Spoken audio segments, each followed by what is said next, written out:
രക്തസാക്ഷിയുടെ പേരിൽ പിരിച്ച scholarship fund 6 വർഷം കഴിഞ്ഞിട്ടും ചിലവഴിച്ചില്ല. ഇതിനെ തുടർന്നാണ് പുരോഗമന കലാസാഹിത്യ സംഘം ജില്ലാ ഘടകത്തിൽ പ്രശ്നങ്ങൾ ഉയർന്നു വരുന്നതെന്നാണ് പുറത്തുവരുന്ന റിപ്പോർട്ട്. രാഷ്ട്രീയ സംഘർഷത്തെ തുടർന്നാണ് മഹാരാജാസ് കോളേജിലെ വിദ്യാർത്ഥിയായിരുന്ന അഭിമന്യു ആക്രമിക്കപ്പെട്ടതും മരണപ്പെട്ടതും. വിദ്യാർത്ഥി സംഘടനകൾ തമ്മിൽ നിരന്തരമായി പ്രശ്നങ്ങളുള്ള കലാലയത്തിൽ അന്നുണ്ടായിരുന്ന പ്രശ്നങ്ങളെ തുടർന്നുള്ള ഏറ്റുമുട്ടൽ നയിച്ചത് 21കാരനായ അഭിമന്യുവിന്റെ രക്തസാക്ഷിത്വത്തിലേക്കാണ്. 2018 ജൂലൈയിൽ കേരളത്തിലെ എറണാകുളം മഹാരാജാസ് കോളേജിൽ വെച്ചിട്ടാണ് SFI ഇടുക്കി ജില്ലാ കമ്മിറ്റി അംഗം കൂടിയായിരുന്ന അഭിമന്യു കുത്തേറ്റ് മരിക്കുന്നത്.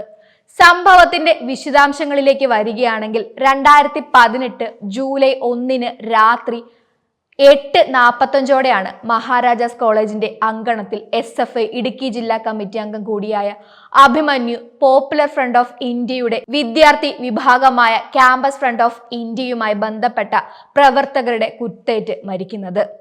വലിയ പ്രതിഷേധങ്ങൾക്കും കോലാഹലങ്ങൾക്കുമാണ് കേരളത്തിന്റെ രാഷ്ട്രീയ സാഹചര്യത്തിൽ ഈ പ്രശ്നം വഴിവെച്ചത്. മഹാരാജാസ് കോളേജിൽ നിന്നും മറ്റും വളരെ വലിയ പ്രതിഷേധങ്ങളാണ് ഉയർന്നത്. അഭിമന്യുവിന്റെ കുടുംബവും സഹപാഠികളും നീതി ആവശ്യപ്പെട്ട് സമരങ്ങൾ നടത്തി. കനത്ത പൊതുജന പ്രതികരണമാണ് അഭിമന്യുവിന്റെ കുരുതിയിൽ പ്രകടമായത്. അതുകൊണ്ട് തന്നെ ആ നാളുകളിലെ കേരളത്തിലെ രാഷ്ട്രീയവും സാമൂഹികവുമായ പ്രസ്ഥാനങ്ങളിൽ കടുത്ത പരിണാമങ്ങൾ നേരിടുകയും ചെയ്ത കാലഘട്ടമായിരുന്നു ആ സമയം. കനത്ത സാമൂഹിക പ്രതികരണവും നടപടികളും ഈ വിഷയത്തെ തുടർന്നുണ്ടായി. അഭിമന്യുവിന്റെ മരണം വലിയ പ്രക്ഷോഭങ്ങൾക്ക് കാരണമായി. വിദ്യാർത്ഥി സമൂഹവും പൊതുസമൂഹവും ശബ്ദമുയർത്തി. തന്റെ ജീവിത ആരംഭത്തിൽ തന്നെ പൊലിഞ്ഞ ജീവിതം നഷ്ടപ്പെട്ട ആ യുവാവിന് വേണ്ടി സംസ്ഥാനമുടനീളം ശബ്ദമുയർന്നു. ശക്തമായ പ്രക്ഷോഭം സമൂഹത്തിൽ വലിയ സ്വാധീനമായിരുന്നു ഉണ്ടാക്കിയത്. തുടർന്ന് പോലീസ് അന്വേഷണത്തിൽ 30ലധികം ആളുകളെ പ്രതി ചേർത്തു. പലരും അറസ്റ്റിലായി. രക്തസാക്ഷിത്വത്തിന്റെ 6ാം വർഷത്തിലും അഭിമന്യു ജനമനസ്സുകളിൽ തന്നെയാണ്.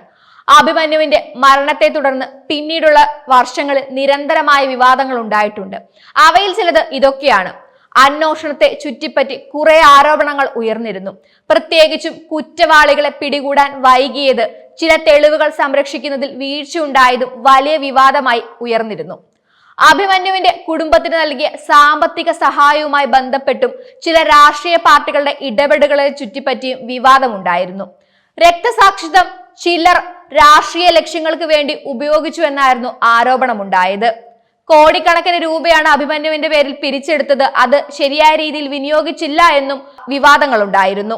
മാത്രമല്ല, വിദ്യാർത്ഥി ഫെഡറേഷൻ ഓഫ് ഇന്ത്യ SFIയുടെ നേതാവ് അഭിമന്യുവിന്റെ കൊലപാതകവുമായി ബന്ധപ്പെട്ട നിർണായക രേഖകൾ എറണാകുളം പ്രിൻസിപ്പൽ സെഷൻസ് കോടതിയിൽ നിന്ന് കാണാതായിരുന്നു. 5000 പേജുള്ള കുറ്റപത്രത്തിലെ പോസ്റ്റ്മോർട്ടം സർട്ടിഫിക്കറ്റ്, മുറിവിന്റെ സർട്ടിഫിക്കറ്റ്, പ്രതികളുടെ സാക്ഷികളുടെയും മൊഴികൾ എന്നിവ ഉൾപ്പെടുന്ന രേഖകളാണ് നഷ്ടമായിരുന്നത് അന്ന്. ഇതും വിവാദമായിരുന്നു. എന്നാൽ ഇപ്പോൾ പുതിയ വിവാദമായിരിക്കുന്നത് അഭിമന്യുവിന്റെ പേരിലുള്ള സ്കോളർഷിപ്പ് നൽകാൻ വേണ്ടി പിരിച്ച ഫണ്ട് ഇനിയും ചിലവഴിക്കാത്തതിന്റെ പേരിൽ പുകസയിൽ, അതായത് പുരോഗമന കലാസാഹിത്യ സംഘത്തിന്റെ ജില്ലാ ഘടകത്തിൽ പ്രശ്നങ്ങൾ ഉയരുകയാണ്. രക്തസാക്ഷിയായ അഭിമന്യുവിനെ മുൻനിർത്തി പിരിച്ച ഫണ്ട് എവിടെയാണെന്ന ചോദ്യത്തിന് ഉടൻ സ്കോളർഷിപ്പ് നൽകാമെന്നാണ് നേതൃത്വം മറുപടി നൽകിയിരുന്നത്.